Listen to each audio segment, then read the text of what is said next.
Výbuchy, streľba a všade veľa dymu, až máte pocit, že zúri druhá svetová vojna.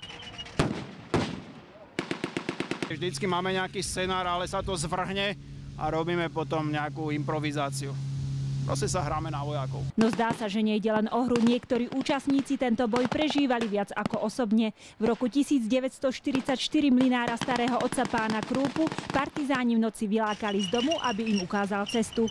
A potom nič netušiaceho nemilosrdne fašisti zabili. Pôsobil ako živý štít. Jednoducho prepočul to halt ich šíze a on pustil 17 gulí, dostal do tela. Bol rozstrieľaný na poli, kedy ho nemohli ani obliecť do šiat, do truhly. Aj preto zorganizovali rekonštrukciu týchto udalostí. Chcel som si uctiť a pripomenúť starého otca. Z múzea pozháňali obrnený transportér, na burzách nakúpili uniformy či odznaky. No a zdá sa, že takto bojovať, aj keď nie naostro, dá poriadne zabrať.